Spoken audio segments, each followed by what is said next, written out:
Almost just in time. So I have now the pleasure to introduce to you Gerald Leitner. Gerald Leitner is a long member of the library community or family, like we also have our family, you have your family. But these two families have a lot of touch points. Some of them are comfortable, some of them are a little bit difficult. So, but we both of this family always try to find solutions. Therefore, Ifrro is a strategic partner for Ifrro for a long time. And Gerald Leitner is the CEO of Ifrro since 2 years, I think about. Before he was in several functions of the International Federation of Library Association in different committees and so on. And before that, I think you have been CEO of the German Library Association, of the Austrian, sorry, it's almost a mistake, German do, of the Austrian Library Association. And yes, we are eager to listen to you now and to hear how the librarians, the world, and what your view into the future is. Please.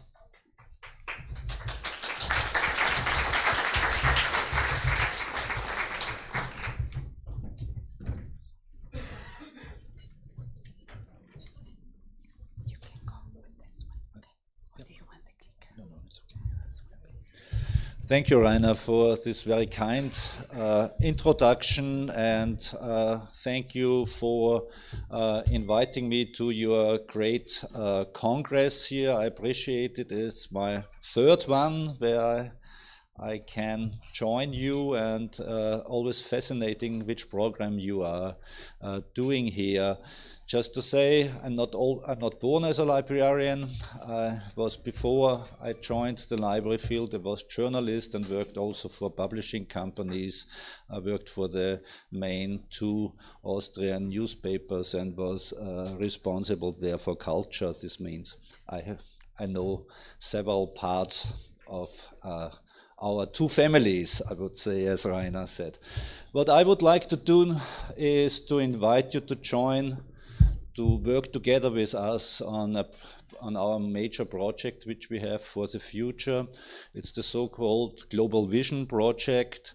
You see here a map of the world, which is quite different to other maps of the world. Usually you see maps with borders, here you see maps with connections. The idea of the Global Vision project is to connect people, to connect organizations, to make the world together a better one. That's a big word, and I guess to make the world better, this is our whole aim, where we are sitting here together, and this unites us, and for this we should work. And as Rainer said before, we have all different views, but I guess we have one view which unites us to do this job for the world, and we should think on this job and not so much on what divides us. Some words about Ifrro. Ifrro is the global voice of libraries. We are the leading international body representing the interests of library information services and their users. We are an independent, non-governmental, non-for-profit organizations with 1,300 members in over 145 countries of the world. Our headquarters is in Den Haag in the Netherlands, but we have also regional offices in Latin America, in Buenos Aires, Argentina, in Africa, in Pretoria, in South Africa, and in Asia, in Singapore. The real treasure for me is the biggest brain trust which we are hosting at Ifrro. We are organized in 60 standing committees where 1,200 top experts are working on all what matters for the library field. Of course, copyright, legal matters, of expression, digitization, cataloging, all what is important for libraries. There is 1,200 experts are working permanently on it, producing standards, guidelines, and support for the global library field. And as Rainer said, I have the great pleasure to be now almost 2.5 years Secretary General of this organization. By the way, we are following you. We are organizing next year our General Assembly and Congress also here in Athens. We are doing it yearly with we expect that we will have next year here 4,000 to 5,000 attendees at our Congress here in Athens. And it's quite a challenge, as you can manage to do this here. But we see, and I hope to see some of you also at our Congress. When I came in to Ifrro, I could build up really on a success story over the last years. But as one of my most beloved writers, the Italian writer Giuseppe Tommaso di Lampedusa says, if you want that things stay as they are, you have to change the things. This means success is only possible if you change things. And this we are doing hard at Ifrro. And I would like to give you an overview how we intend it and to get you on board also. It's clear, the global answer to the challenging facing the library field can only overcome with a global response and not just with individual ones. This is the main idea of the Global Vision Project. And with this idea, we will also transform our organization, Ifrro, to a more open, inclusive, participatory organization as before. This means we want to bring more people on board. For example, we are lowering tremendously our membership fees for individual members, and it's going down to give more people the chance to become members of Ifrro. We are changing our decision processes, as you will see. This means decisions will be made in the future more with the input of members and also from people of outside. Of course, at the end, our governing board decides about, but the decisions will be made by the input of members more as ever before.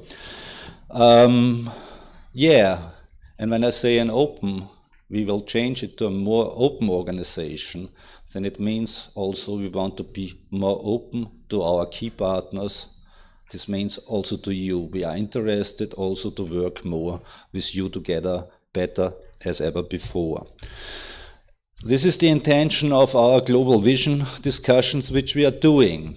We have started this with 6 very simple questions to the whole library field. This means we wanted to hear from librarians from all over the world what are their thoughts on it, what are the core values, where we librarians are exceptionally good, where we could do more or less, what are the main challenges, and what could be the characteristics of a globally united library field. And we were overwhelmed from the engagement of our colleagues. We didn't expect it. We had high expectations, but what came in exceeded all our expectations.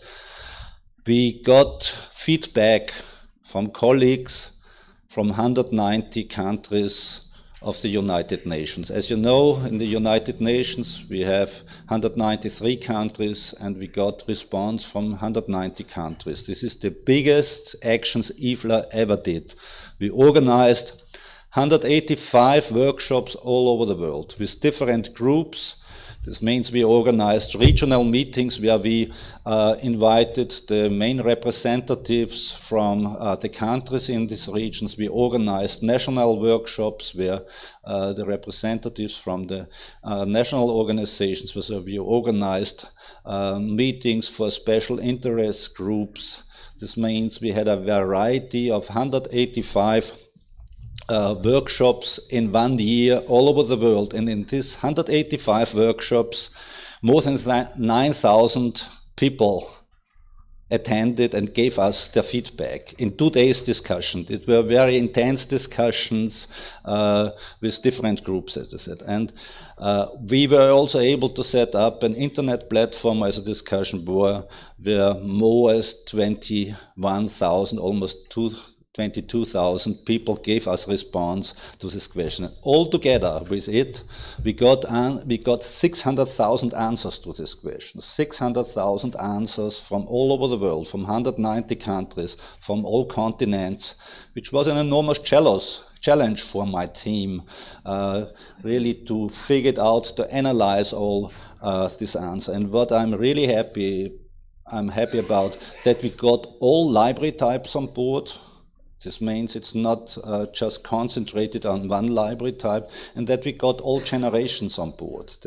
We have input from very experienced library leaders, but we have also a big impact from young professionals, new professionals, who are working only for 1 to 10 years in libraries, because we are discussing their future, and this was important for us. We have answers from more than 10,000 librarians, which are working less than 10 years in libraries.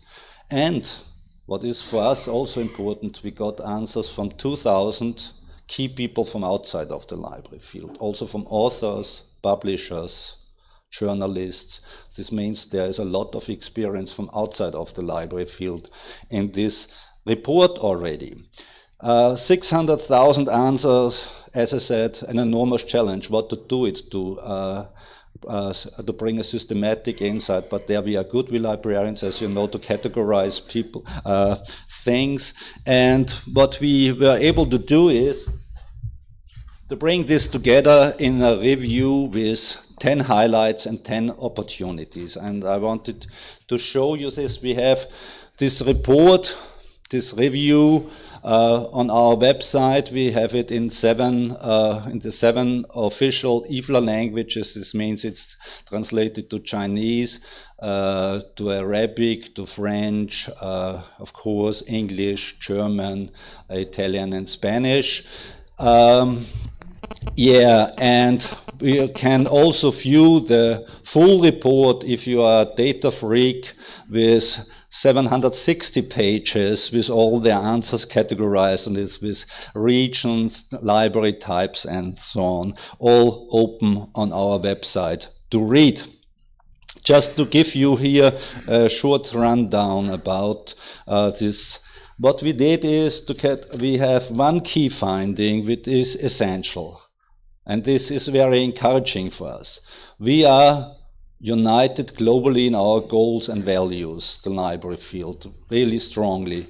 But what came also up, we must connect global and local actions more effectively. And for this we are working in the future. And we have here in this report on the one hand, the highlights. This means where we are already good. And on the other side, the 10 opportunities where we should work more stronger to get better, to improve. And I would like to give you a short overview now with a video which shows you the 10 opportunities.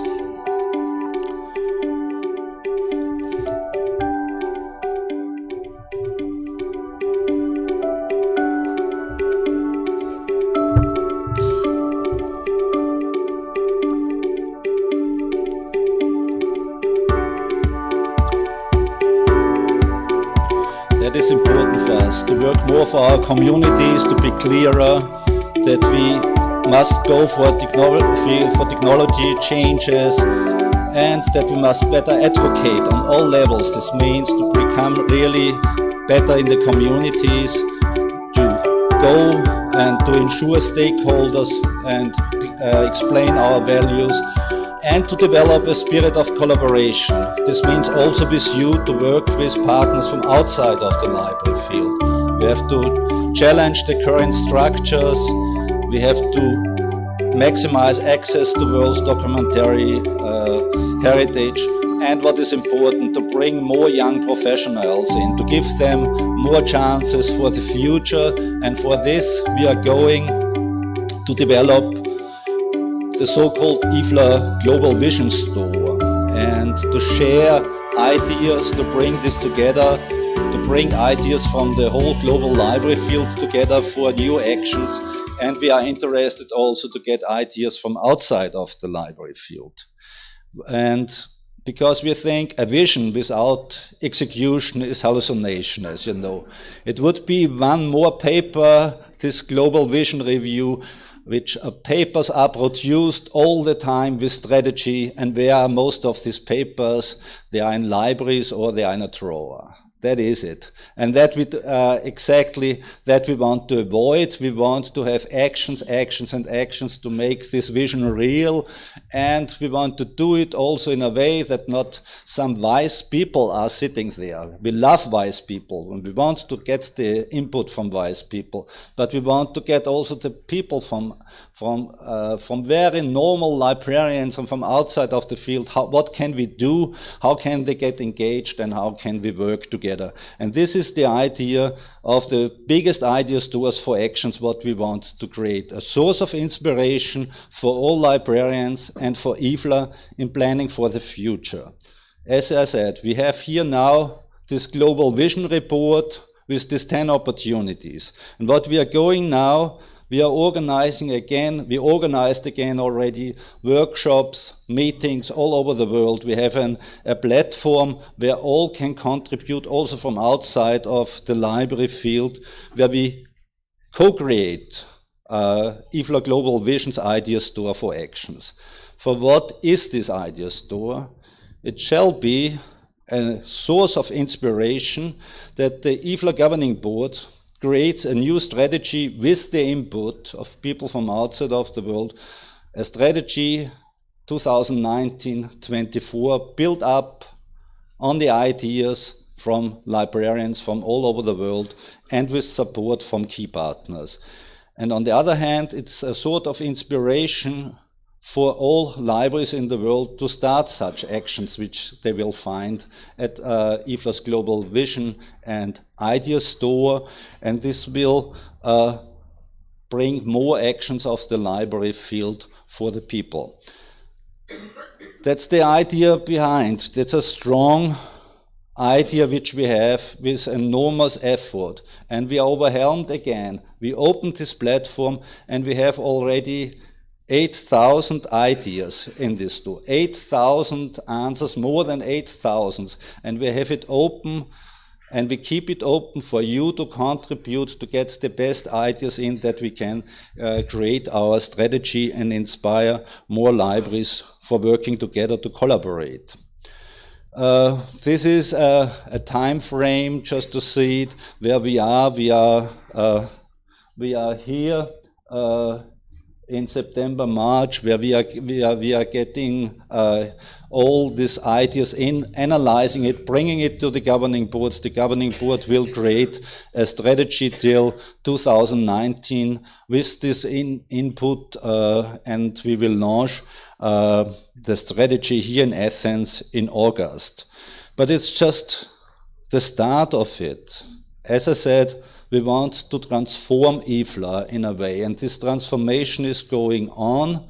We will have the strategy ready next year in August, and with this strategy we transform also the governance of Ifrro, all the sections, all the governing board, all the decision processes. This means the ambitious goal is that we have in 2020 a total new Ifrro with new decision processes, a new structure, more open, more inclusive, able to powering literate, informed, and participative societies. And I guess there we are, and this should be an offer for you because you all have the same aim, powering literate, informed, and participative societies. This unites us, and this could be an offer for you to contribute. What we are going to do is we are organizing a high-level workshop in Den Haag in the Netherlands in the last week of January, where we have the pleasure to get Rainer and Caroline to us. This means Ifrro president and Ifrro director will join us for sure. IPA will join us with the current president and with the director. This means we're inviting here key partners from outside of the library field to speak about chances for collaboration. Which fields are there where we can work together? Let's discuss what unites us, where we can get stronger together, and not always to discuss what divides us. Because I'm so long in the library field, and I have the impression that several institutions are just discussing with all the energy what divides us and never thinking about what we can do together. And this is an offer. Let's strengthen our collaboration. Let's work together and achieve what we can achieve together to the better of the world.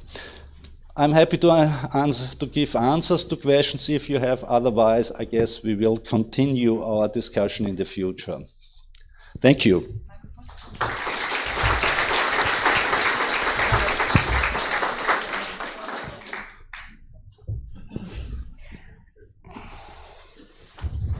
Hello, my name is Anke Schierholz from the German Visual Collecting Society, and I would like to hear whether Ifrro is still pursuing its campaign with WIPO for unremunerated exceptions for libraries, because this is something which really infects us strongly, and we wish that we would cooperate actually for licensed solutions rather than for unremunerated exceptions. Good. I guess this is exactly the question for the global vision discussion, which you are giving is for collaboration. I guess we are very clear at Ifrro. I will answer also this question, but we are coming exactly there that we are discussing that what divides us and not what unites us. But I will give you an answer to it. Ifrro is not against licensing. We are against bad licenses. And there are examples of bad licenses against, and we are fighting against. That is not a secret. We will do it also in the future. But be aware that we are not against licensing in total. We are against bad example of licenses. And maybe there we have different views. Thank you. There's another question here, Anne. And then I have to call this to an end. Oh, thank you. Anne Bergmann from the Federation of European Publishers. I definitely hope that the European Library Association has the same willingness to engage. I don't think that has been shown in the past, but the future is probably better than the past once we have passed the copyright directive. I just want to make a point and ask, because you always mention licenses, and this was your campaign against the copyright directive in saying there shouldn't be licenses. When I say yours, it's Ifrro, it's Eblida, it's Communia, it's the entire community that wanted to weaken or to broaden the exception. Weaken copyright, broaden exception. You speak of licenses. You have the licenses for primary uses. Those are not going to be changed by copyright law because there are contractual licenses between us and our users. You may negotiate them, you may refuse to take them, but that's not going to be affected by copyright law. The licenses you are mentioning are the licenses the people in the room are making. So you pointing them and saying they're giving you bad licenses. Yeah. Well, I think that it would be good then that you bring example when a collecting society is not giving you a sufficient good license to be able to do work as a librarian. Again, this is one of these old questions, what divides us. I came here to discuss about what unites us, and I have now the second question about how it goes always in the history, what it is. I guess you know we have a catalog of examples where we are getting bad licenses. This is open and you can read it. That's not a problem. Okay, thank you.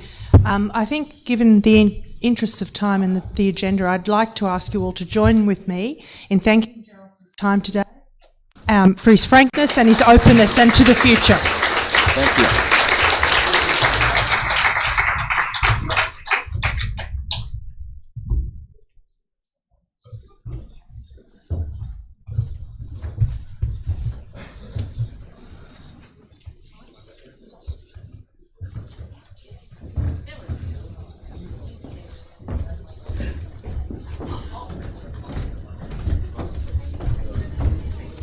Thank you.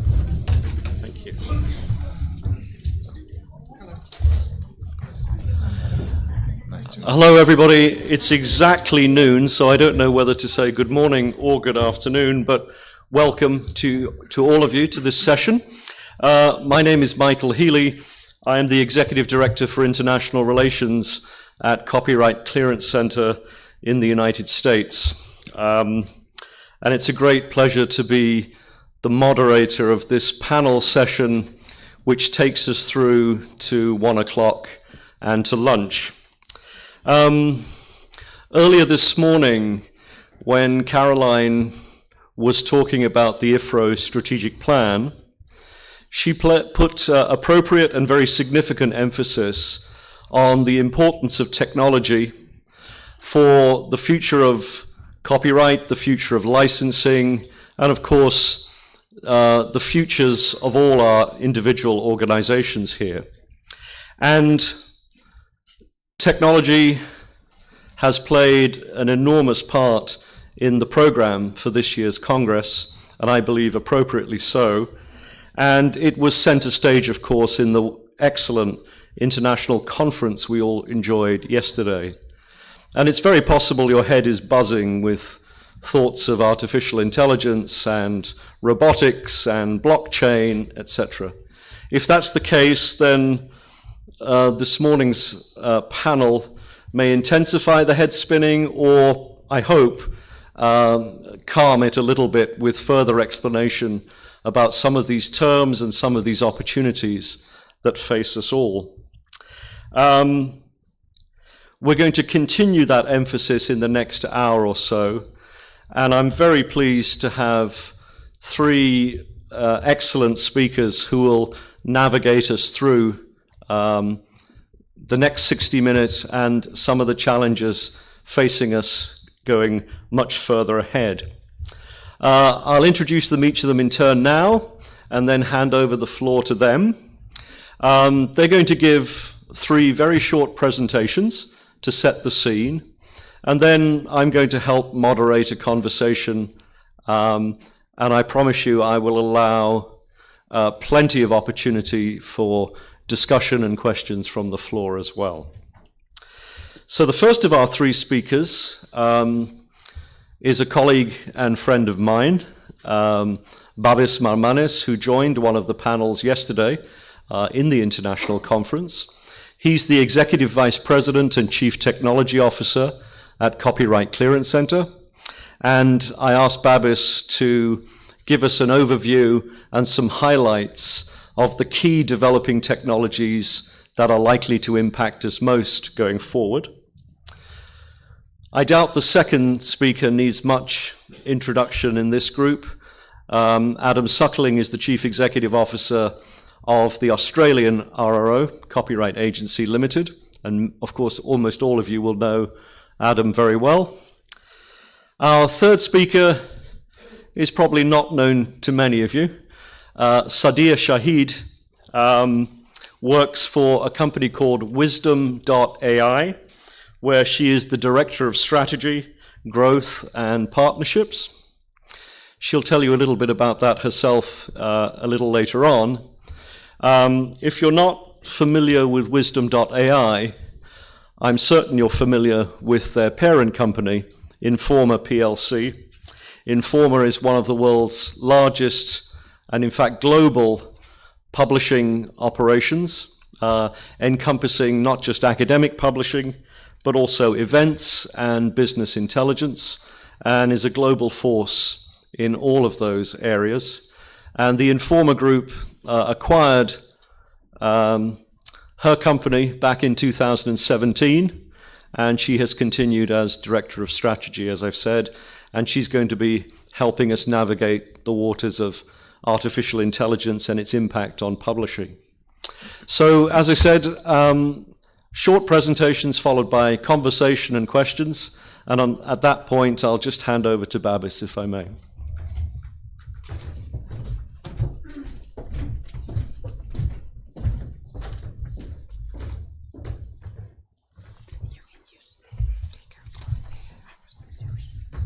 Thank you. Hello, everyone. Michael, thank you for this very nice introduction. Always a pleasure to be at the Ifrro Congress, especially this year that is held in the motherland. As Michael said, I represent CCC. I'm the CTO and EVP. And I wanted to tell you a little bit about technology and the major trends. But before we do that, I want to spend 2 minutes to tell you more about technology at CCC. When we talk about technology at CCC, we do not mean changing the cables in the computers or moving the printers and so on. We really take a strategic view at technology, and technology is interwoven with business strategy. It's a key element of our business strategy.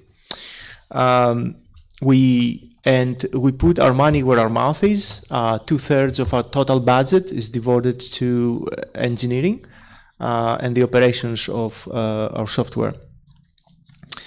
And everything we do is driven by our customer journeys, the journeys of our rights holders and the journeys of our licensees.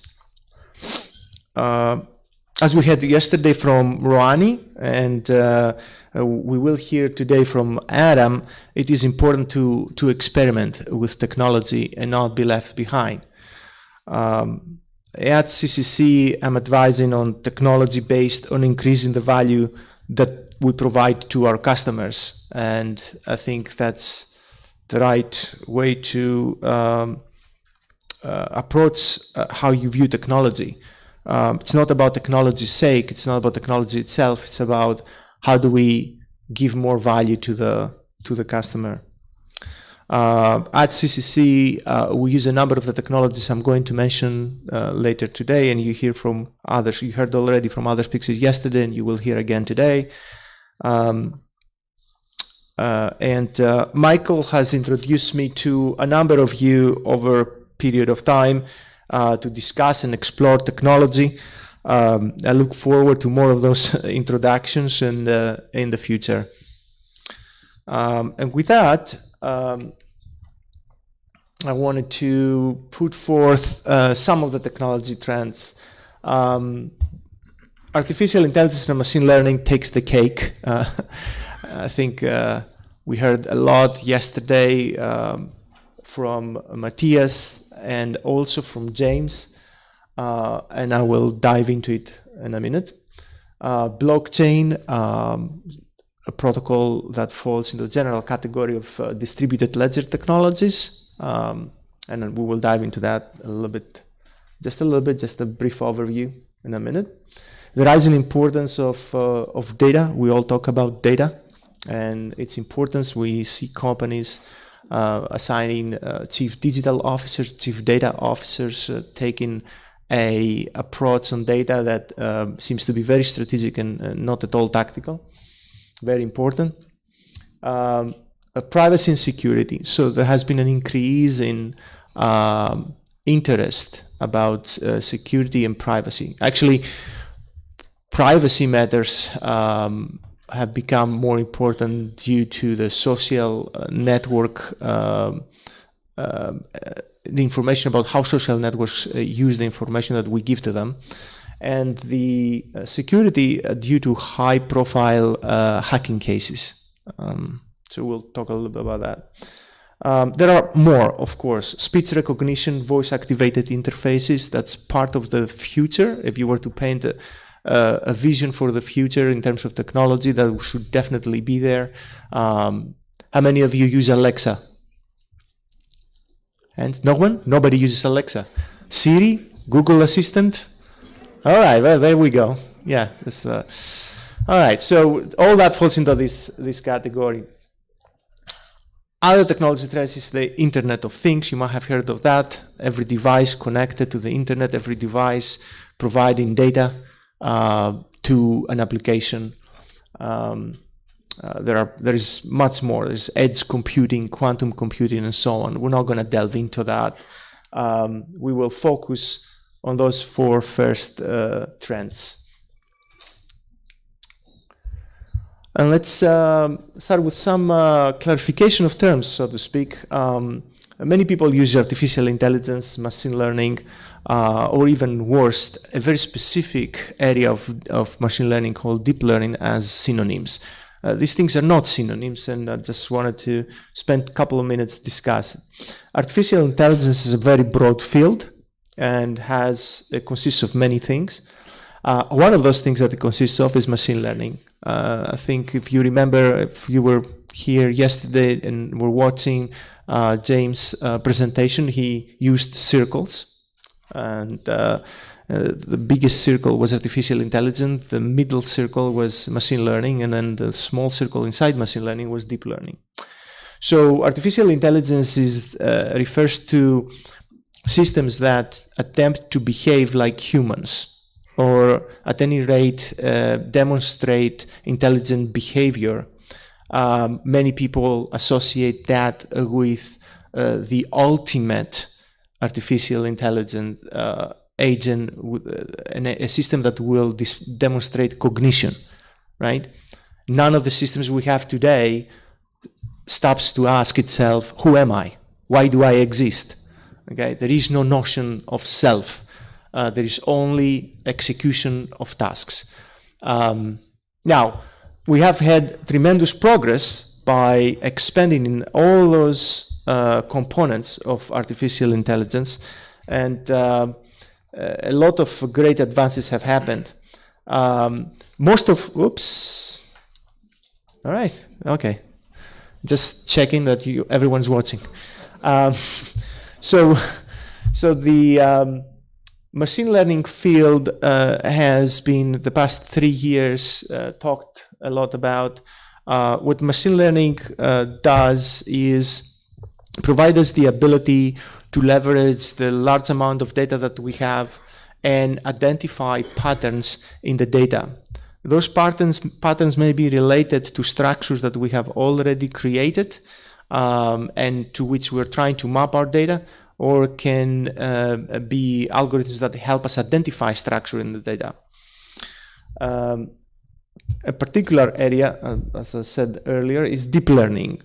Deep learning refers to deep neural networks. One kind of neural network is the kind that you heard yesterday from Matthias, called convolutional neural networks. We're not going to get into that much detail other than the names. Those are very helpful in speech recognition as well as image processing. There's another kind of deep neural networks called recurrent neural networks. Long short-term memory in particular are very, very successful. And as you can imagine, you can build many different architectures, and most of the research is focused on doing just that, identifying more effective architectures for deep neural networks. And the great advance in the deep neural networks has been that they tend to perform better with bigger data. So we have a lot of data, and with the advent of cloud computing, now anyone can have supercomputing level computational infrastructure spun up by the click of a button. And those algorithms are also, most of those algorithms are actually offered as service to most of the cloud computing infrastructures. So the fact that the barrier to entry has been extremely low, and the fact that the data available to us has been abundant, has led to the flourish of activity in that area. However, one of the things I wanted to point out here that most of you probably don't know is that deep learning is not actually the best technique to apply for things such as classification of data based on structured data. That honor belongs to an algorithm called XGBoost. And the only reason I bring it up is that, you know, it's not the deep learning is not the panacea. It's just one more technique in that very wide ecosystem, as you can see. So other things that fall into the category of artificial intelligence, natural language processing, very old field, several decades of research and work in that area. And another word that will be very familiar to you, you must have heard of it, the semantic web, semantic search. Yeah. So what do things mean, right? And that is also sub-area of NLP, because typically semantics refers to human words, human language words, but it doesn't necessarily have to be the case. Just no. So a few words about blockchain. How are we doing on time? Good. Crank it up, Michael. Signals. Blockchain is a protocol that creates a distributed ledger of transaction. So what's a distributed ledger of transaction? So it's a ledger. Imagine it a long line on the sky where everyone can read from it, everyone can write to it, and no one can tamper with it. That's at least the theory. And as you can understand, a system that can efficiently and effectively do just that is going to offer itself for many things. One thing that I wanted to, so the potential here is tremendous. One thing I wanted to point it out is not a single protocol, it is a family of protocols. Most of you know blockchain from Bitcoin and the cryptocurrencies. There are many other protocols that enable the creation of a distributed ledger of transactions. Some of them follow that Bitcoin-like blockchain protocol, and some of them not. The core of the protocol is based on Byzantine agreement, if you have heard that term, anyone taking computer science course. But in any case, cryptography, random hashing are very important, and no matter what protocol you choose. The important thing to remember here is that descendants of Bitcoin rely on eventual consensus. And nearly all, at least every algorithm I know, makes a very important assumption that the majority of participants are honest. Okay, so 51% of participants in the blockchain have to be honest. It's not an unrealistic assumption, but as we will discuss, and I don't know if Adam will bring it up, if the blockchain is not of a great size, it's not impossible to think scenario where that's compromised, that assumption is compromised. Anyway, the original blockchain disadvantages have been the high computational cost, and the high computational cost resulted in people, if you remember back with the Bitcoin and other cryptocurrencies, the craze about mining, right? And the mining pools, and you were contributing your computer to a bigger pool, or you were putting some money into a computational resource, common computational resource to mine Bitcoins. So blockchain has, going back just to close this, blockchain has a tremendous potential. Distributed ledger systems, technologies have a lot of potential, and looking forward to hear more about it from Adam. Worth experimenting with.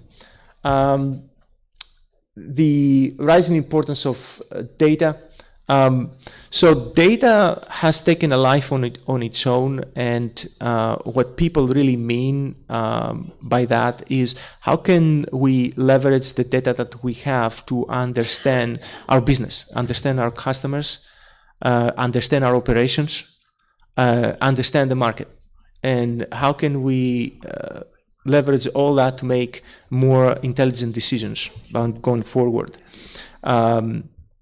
So initiatives about digitally transforming the organization, assigning someone at the top. If you're a large enterprise and you're trying to make your company think digital, you do need someone at the top. You do need someone at the executive level to drive that program. We know that very well from other large-scale programs in large enterprise, such as ERP implementations.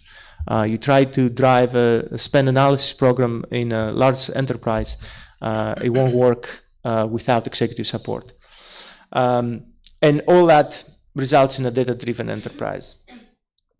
Privacy and security, very briefly, I think I'm running out of time here, but I'm almost done. Yep.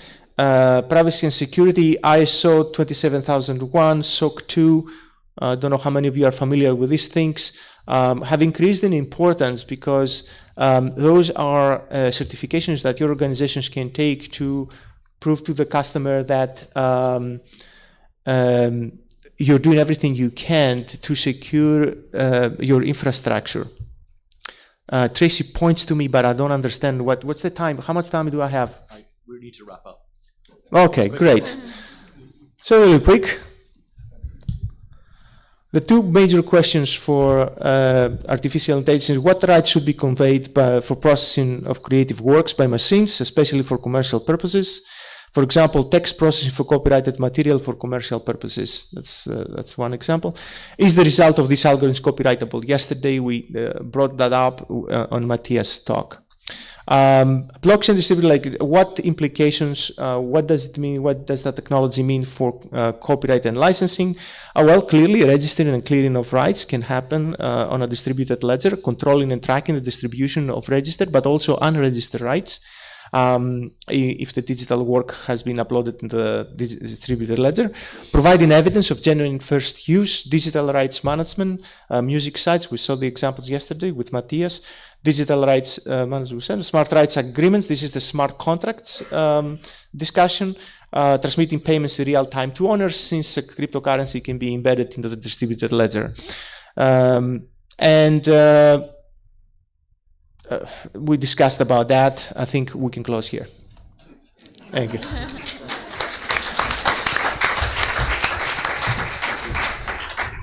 Thank you very much, Babis. We're going to move right along and save questions to the end after the discussion. So we're going to hand over to Adam, who's going to talk about a very specific and very interesting implementation of blockchain in the Australian setting. So over to Adam. Thank you, Michael. Michael, the bad news is my presentation is 20 minutes, but the good news is I'm going to try and do it in 10. You've only got 5. Oh, come on. No, I'm kidding. Look, thank you very much, Michael, and thank you, Babis. Babis has covered some of the stuff I was going to cover, so I will skip through some of it. But what I'd like to do is to give you, firstly, a brief history of blockchain and introduce you to the mysterious Satoshi Nakamoto. I'd like to talk to you about what blockchain does, and then finally I'll take you through what we're doing and why. And this is it's a sort of reprise of a presentation I gave to our board, and it was a way, I guess, of me getting my head around what blockchain was and getting our board's head around it too. And I always find it's useful to go back to the history and where things came from. So the history of blockchain really is that it had its genesis in the financial crisis of 2008. And I'm sure many of you will remember why that happened, but it occurred for the following reasons. US home buyers took out loans that they couldn't afford. US bankers then packaged those loans up into clever financial instruments called CDOs. Ratings agencies in the US then gave those CDOs a AAA credit rating because they said the returns were secure and consistent.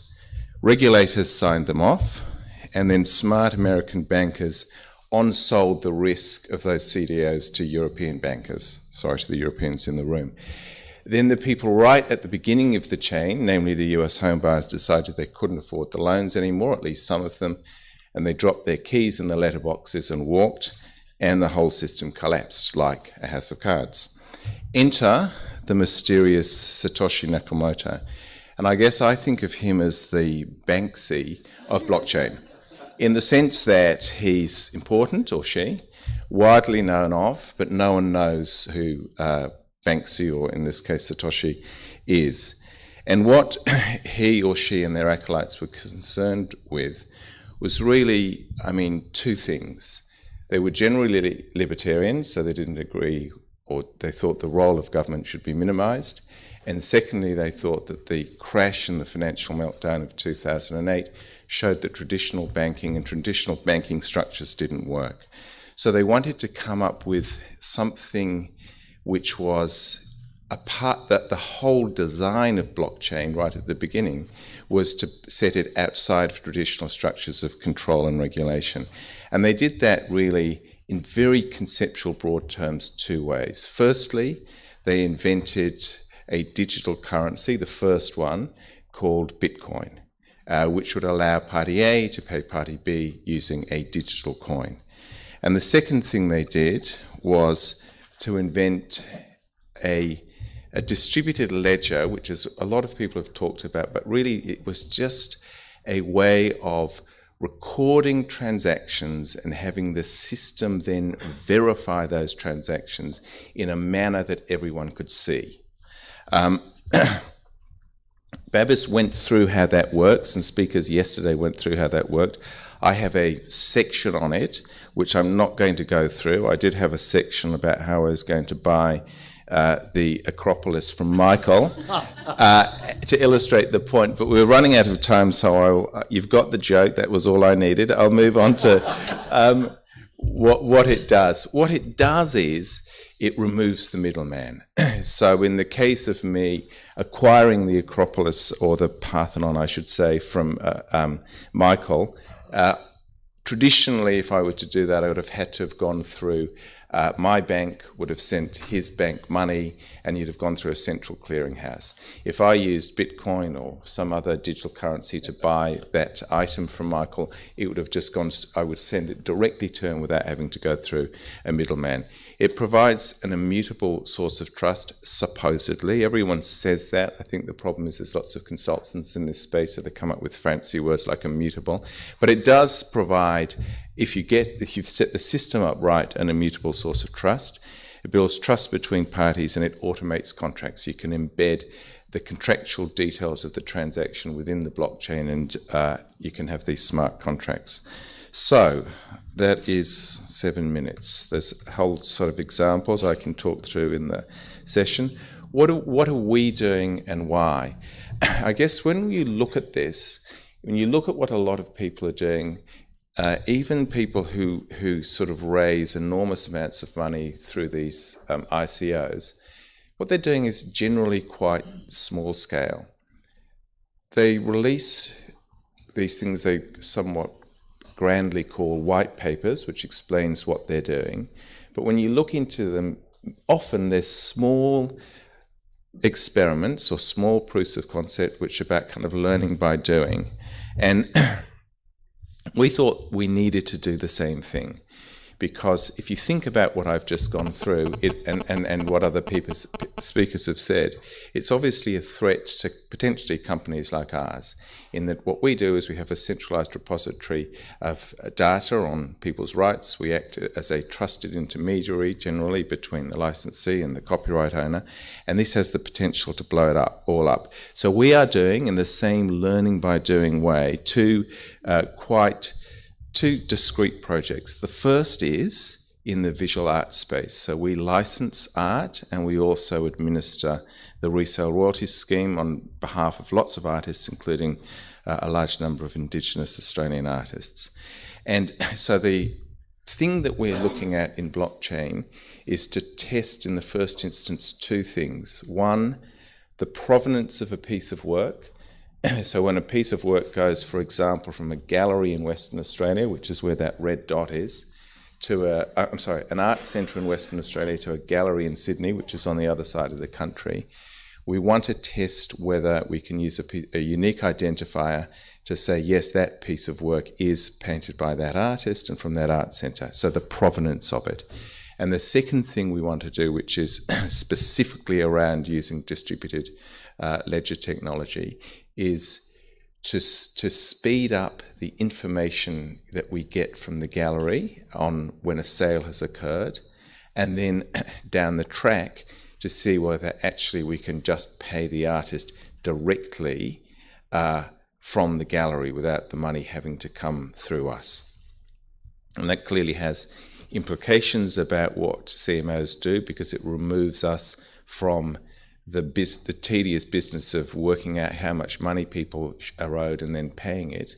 But what it does mean is you need someone to be very clear about the policy settings and about the rules, and to make sure it's all adhered to. And then the second thing, and I'm racking up, Michael, I can see you looking concerned. The second thing we are going to do with blockchain technology is to see whether we can use it with the media monitoring companies to get information faster on the use of their content by licensees, so that we can speed up how quickly we pay them. And it's a similar situation to what I just described with the visual arts. It has the potential to remove us from a portion of conducting the payments, but I think the way we look at it is it's a way of just making the scheme that we administer and the contracts that we administer work much more effectively using this technology. We are, I have to say, unfortunately, in our copyright tribunal with many of these companies, so we have an in principle agreement that we will do it, but we need to settle some other things before we do. And that is it, Michael. Thank you very much. Thank you very much indeed, Adam. The price of the Parthenon has dropped as a result of your timeliness. So we're going to move on now with Sadia, and then, as I say, we'll continue with questions after the final presentation. So please join me in welcoming Sadia to the stage.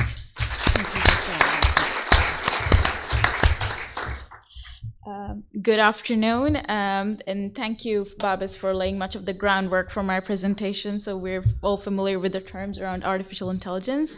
I work with the Wisdom.ai team, and we were formerly called Colviz Limited. We were incubated out of the University of Oxford Software Incubator, and last year in May 2017, we were acquired by the Informa PLC. So now we're a sister company of a much more familiar Taylor & Francis group, I hope. So jumping right in, the speakers before me and much of what you would have been hearing around technology yesterday, all of the innovation and the key developments that surround us today are a direct result of the trillions of dollars spent in research and development every year. By some estimates, around $2 trillion are spent every year on research and by funding bodies around the world, and this results in 3 million papers being published every year by around 8 million researchers across 73,000 journals. But the big challenge here is that 80% of these researchers are never going to publish again.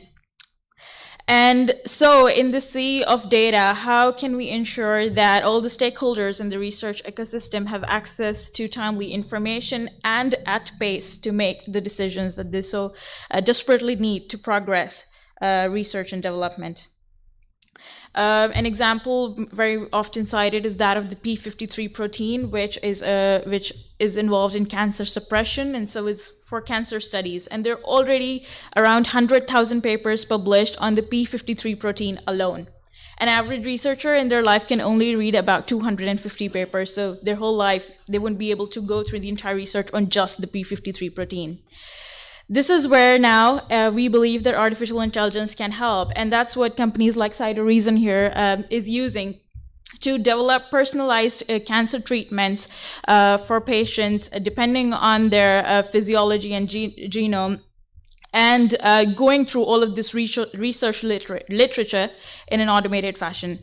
So, and this is not a new concept.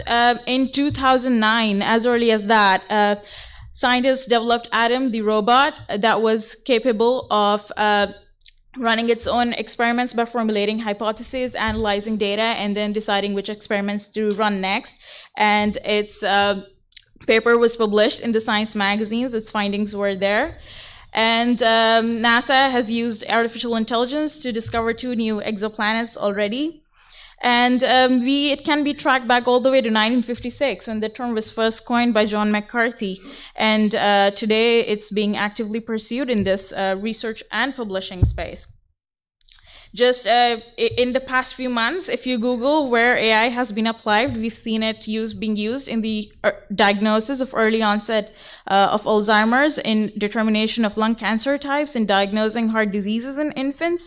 And not just in STM, really, it's also widely being applied to humanities and social sciences, such as whether AI can produce music comparable to Bach, in social sciences, for example, Instagram applying it to tackle bullying, to make recruiting decisions more diverse, and to fix gender problem on Wikipedia, for example. Some of the more prominent trends in academic publishing and in the research ecosystem are where AI is being applied in automated labs, knowledge graphs and relationships maps, which is what we do at Wisdom.ai, and I'll talk about it more. Machine-generated hypothesis experiments, such as what Adam the robot was doing. A lot of the work in this space is going towards identifiers to map the research landscape that Adam also talked about briefly. And these basically provide the groundwork to run all of these algorithms. As we talked already, it's being applied to predict diseases. Much narrowing it down to academic publishers and where they are actively using it. Basically, it's machine learning and NLP that is being applied across areas in the publishing cycle. So it's being used to identify, detect plagiarism, detect any fabrication of data, and where it has been fudged to get to desired results. And it can bring up those elements much more with greater precision than a human analysis. It is also being used to improve discoverability of the content using NLP, and also such as some of the work that we do is around identifying emerging research areas by looking at the funding trends and where the grants are going. We are also AI is also being widely applied in the peer review process to identify potential peer reviewers through author disambiguation of the existing corpus of publications. So what we're doing basically at Wisdom.ai is looking at the different data sets that are siloed across the various stakeholders in the research ecosystem, across industry, academia, governments, publishers, and funders. And we integrate all of this data together, taking them out of these silos so that each one of these stakeholders is able to get a comprehensive view of the global research ecosystem for their decisions. We get our data, we partner with a lot of funders, publishers, identifiers, and organizations that are indexing research. And this is some area that, would give some food for thought for potential business models as reproduction rights organizations here as well. What we do is then we take 90 million data, about 90 million publications, and combine it and link it with around $850 billion of funding data, with patents, with clinical trials, to build a 360-degree view of the global research landscape. And we use AI and machine learning to interconnect this in a knowledge graph format, which means that you can ask it any sort of questions. All of this is presented in intuitive dashboards for decision making. So even if you're not a data scientist or data analyst, you should be able to make use of this information. So we asked Wisdom.ai questions like, what are the fastest growing research topics over the last 5 years? And we saw that graphite oxide is one of the fastest growing research topics by the number of publications in this area, increasing by over 60% each year, followed by CRISPR and some similar topics. And so if as a research organization and as a researcher, as an academic publisher, you're looking for experts who are in this field publishing, we've presented that in a very intuitive format. So you can just search in a search bar for graphite oxide. This is where the publications are published, the researchers and institutions who are publishing the most in that field, and ranked by country, so you can filter that down by different country as well, and see who are the leading researchers who publish the most in graphite oxide from that institutions. Where these topics are discussed, what are the other topics discussed simultaneously? The funding trend, you can see the peak over there.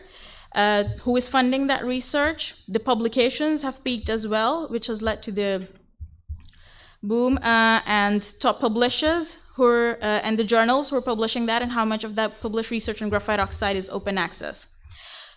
So as you could see, this is okay, it's just repeating. Okay, so if you were able to catch that, went by pretty fast, but we saw that NTU, Nanyang Technological University, was the top institution publishing the most research on graphite oxide from that visualization. So if you're NTU and or you're an institution or library at NTU, then how can you measure your progress towards open access? Because this week is the open access week, and this is a big debate among and a big topic of discussion among academic publishers as well as institutions. So we can help navigate these challenging waters as well through some of the insights that we're able to get from all of that data using AI. And we can identify what journals are publishing NTU's open access articles. So this is something that we're just launching this week, where you can see the open access trend for a particular institution, how their publications have grown in this area, how the impact is greater very often of OA articles compared to non-OA publications. Sorry, that kind of just gonna. And the global distribution of citations. So OA papers tend to be cited in a more dispersed geographical distribution and in a greater number than non-OA articles. So the researchers at NTU who publish articles, which publishers do they publish them with and in which journals? And by publisher as well, you can see a greater level of detail that where the articles at NTU are being published that are open.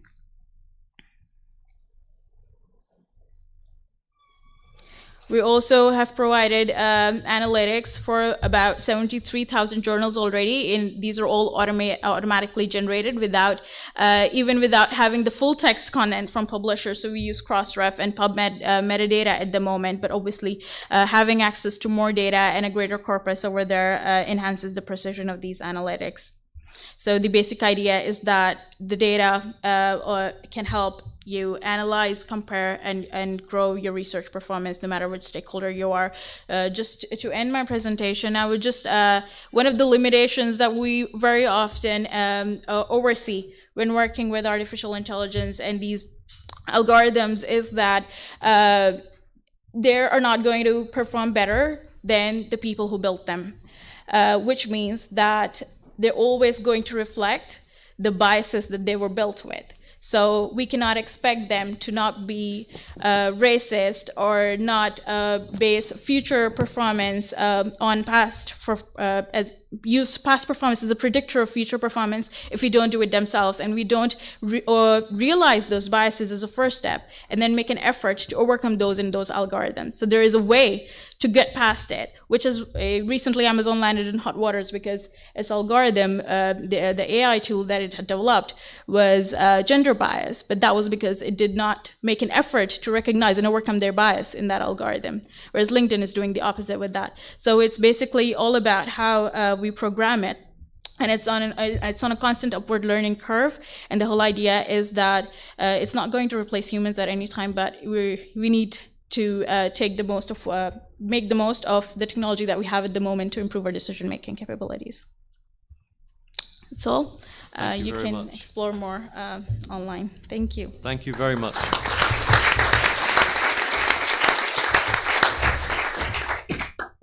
Thank you to Sadia and to all our speakers this morning. Much appreciated. And a lot of information, a lot of food for thought. Before we get into the brief conversation we have time for here, I just want to check whether there's questions in the room. We have roving mics, as you know, so who'd like to go first? Tracy. You're not allowed to ask Babis questions. You can do that on the flight home. No, if you I'm like. just going to ask generally. Yeah. Two things came to my mind if I was an audience member sitting here today. One is, if I'm sitting in an RRO today, should I be panicked if I'm not using blockchain? I'm kind of asking this question for the whole room, right? I think that's one question, is like, wow, I'm not doing this, and what does that mean for me, and am I in deep trouble, and what can I do? And then the other thing that crossed my mind in regard to machine learning is, can we give some examples of how CMOs today could be using machine learning, or maybe in the case here are using? We have two significant CMOs sitting up here, and also from a now member of the Informa family, how can we be using machine learning in just elemental ways just to enhance our works repositories or rights repositories, etc.? Those are my two thoughts. Thank you, Tracy. Who'd like to take that first? Babis? Adam?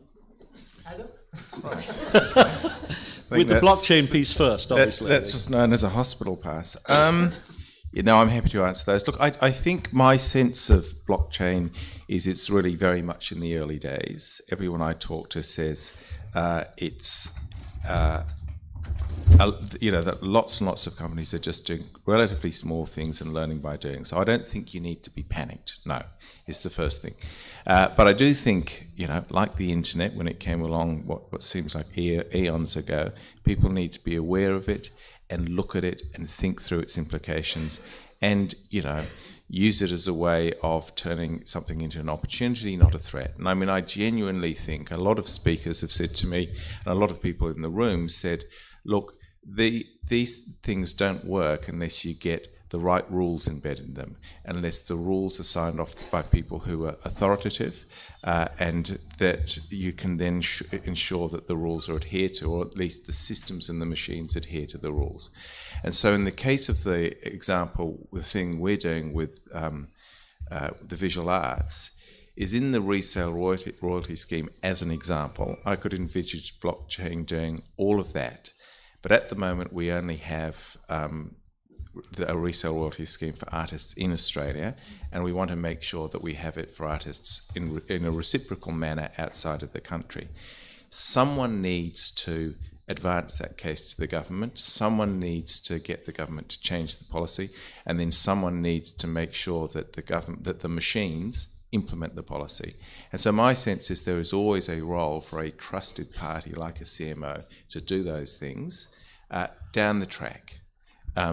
But we need to be aware of it and to think through the implications. And then what was the second question? I'm sorry, Tracy. AI. AI. Looking. No, not AI. Machine learning. Oh, no. I was specifically asking about how could we, do we have any examples of how it's being used? How it could be, or how it could be used today? I don't know. We have been doing a little bit of work there, not a lot. I mean, we're using AI, not machine learning, as a way of just matching different, matching texts that we get in from our surveys with what we have in our database. But machine learning, I wish I could say yes, but I can't think of an example we've yet deployed. Around your question regarding machine learning and how that is being applied already, a lot of what we do and what publishers generally are doing is around disambiguation to find key opinion leaders. So, for example, identifying if John Smith at the same university working in two different departments, they're two different people and not the same person. How can you determine that? Because if the institution is the affiliation, there is no way to really identify. So we do a lot of cluster analysis. For example, looking at the timeline of their publication, looking at their age, looking at their co-authorship network, and a lot of different factors to basically apply machine learning to determine that these are indeed two different people, and then building their profile, and then matching this profile with a person who has received a grant from a different funder.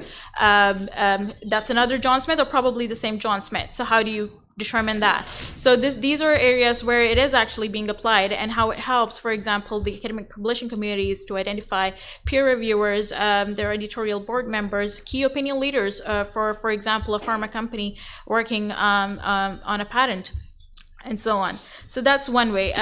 It's similar to that, but it's not machine learning, it's NLP. It's widely being used at the moment in discoverability. But as a CMO, I think I really like the work that CCC is doing around XML for mining. Because in the future, discoverability is, I think, a debate of the past that was supposed to have been done 10 years ago. I think we're way behind that. I think the future is where this huge corpus of publications is basically catching dust because it cannot be read and analyzed by human brain. And so there comes in AI, and for it to ingest and analyze that research, it needs to be in a machine readable format with the right licensing, allowing any organization, whether it's third-party services like us, academic publishers, libraries, researchers, to analyze that content at pace and having the right licensing to do that, whether it's for commercial purposes, for non-commercial purposes, but allowing rights to mine that content, which currently are very limited and very difficult to come by, and one of our biggest challenges. So that is where I think there is a direct application to this audience where they can help. Right. Yeah, a few brief comments. Well, what are computers used for? Computers are used to execute something that's done more than once. And what is machine learning? Machine learning allows us to do something more than once that we don't have to program it how to do it, but it learns from the data that it's fed. So that's anywhere where you can use prior data to expand the action that the software is going to take so that it can continuously be updated rather from the data, rather than from the programmer. That's where machine learning is good for.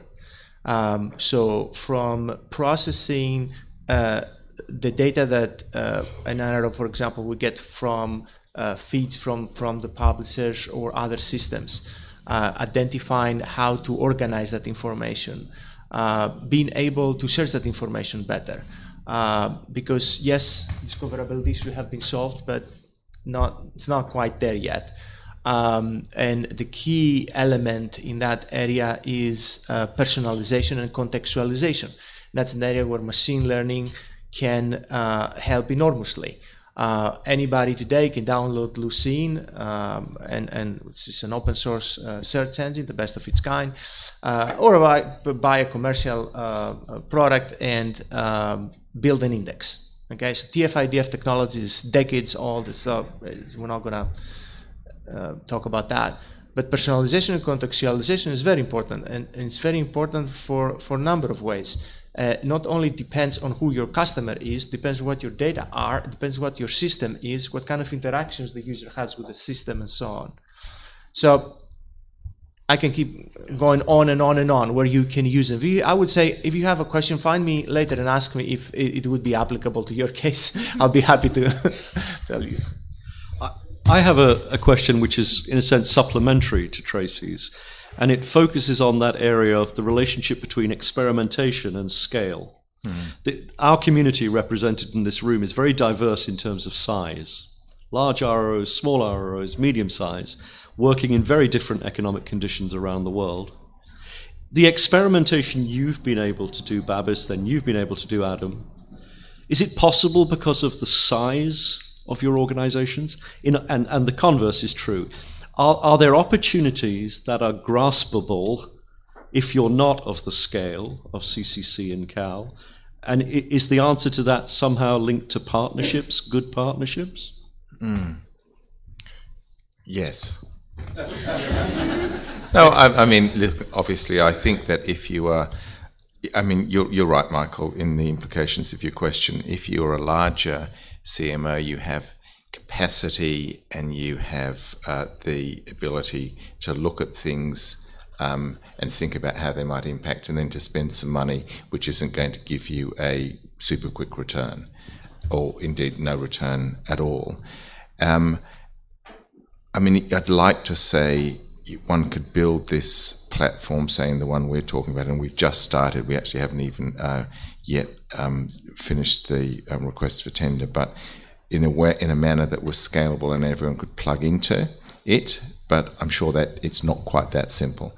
And so I think for smaller companies, it is it's absolutely a matter of getting up partnerships. Yeah. But you can build, in the work we've done, you can build a blockchain system comparatively cheaply. Like the quotes we got from people to do it in China and India is like for $50,000, which I know is for some people a large amount of money, but for the future it's not. The smarts are in the rules you embed in it, not the kind of technical aspects that underlie it.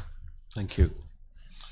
I noticed Carlo, I think, had a question at the back. If we could get a microphone for Carlo, that would be great. Thank you. My question is to all the panel. Copyright is can be viewed as a system to incentivize sharing information. So you're protected and you give access to knowledge in that way. And with the data that you need for these type of technologies, what is this sort of the phenomenon of the person who only looks for the keys where the light is? I mean, how do you get that data that is so important if there's no incentive to make the data available? Have you thought into that, or how do you select data to begin with? Do you want to try on that? I think I did briefly discuss this in the previous question. Well, data is key for any algorithm related to artificial intelligence, and there's no way to work around that. So in my presentation, I discussed that it's currently all of the data around the research ecosystem, it's locked up, and the primary stakeholders we've identified are basically academic institutions, publishers who hold a large corpus of these publications and guard them as custodians very protectively. So I think with the movement around open access, it's not just about access to read that information, it's also about open data and access to the insights that you can gain from all of that information, and that can feed these algorithms very well. And so it's a movement. It's not going to be solved overnight. All of these basically the economic model demands that there is a need for this, and as more and more organizations are working on leveraging technologies like artificial intelligence and blockchain, as the demand for this data grows, there will be need for organizations like yourself, or more acceptability of sharing data by the different stakeholders, whether it's funders, whether it's publishers. Actually, a lot of time we speak to funders around the world. The problem is not that they're not willing to share their data or license it. The problem is that they don't even keep their data in a format that they can analyze themselves. And so it's basically at every organization, the first step that needs to be taken is to understand that the data that you're recording, first of all, record data, record all the information, record all the metadata in a machine readable format, and then record it accurately. Not just something that, for example, if you want to index publications in Crossref, let's just put all dates on the date of indexing as the publication date. That doesn't help. And that reflects in all of the analysis that we present at our end. These are the first two steps that are very, very critical at all organizations. And then the next step is to make it accessible and share that, because it's one community and it's one ecosystem, and holding it together is going to present a very siloed picture that neither your organization nor anybody else will be able to work out of in progress. Thank you. Yeah, let me to say something on this. As Adia mentioned earlier, CCC actually many years ago took the initiative, as you know very well, Carlo, of creating a corpus of scientific articles that the customers can come and license and obtain legal copies of for the purpose of machine learning, of text data mining. And that's great. I think we should be thinking about the topic that was brought up yesterday a lot more. In other words, is the information inferred from the copyrighted articles copyrightable itself? What kind of rights, if there are rights there, should we apply, and how should they be governed? There is no, to the best of my knowledge, there is no framework around that. There are no policies. Frankly, I doubt many people are thinking about it. So I think it's a great question, and an open topic for discussion. We're getting very close to the time when we need to end, as lunch is approaching, but probably could take one final question if there is one in the room. That mention of lunch has distracted you all now. Okay, I know Babis and Adam, and I think Shahir will be here for lunch. Yes. So I'm sure they'd be delighted to answer questions individually over the lunch break. So it just remains to ask you to join me in thanking them for what I thought was a great session. Thank you.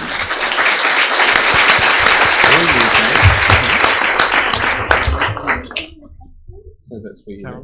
Or that's where you are? Yes. And it's Caroline, it's just announced lunch, and lunch is served. All right. 2:00, everybody back, please, for the European group meeting. Thank you, in this room. Thank you, Mark. Babis. Lovely. Oh, sorry. Lovely to see you. I'll probably see you down at lunch. Yeah.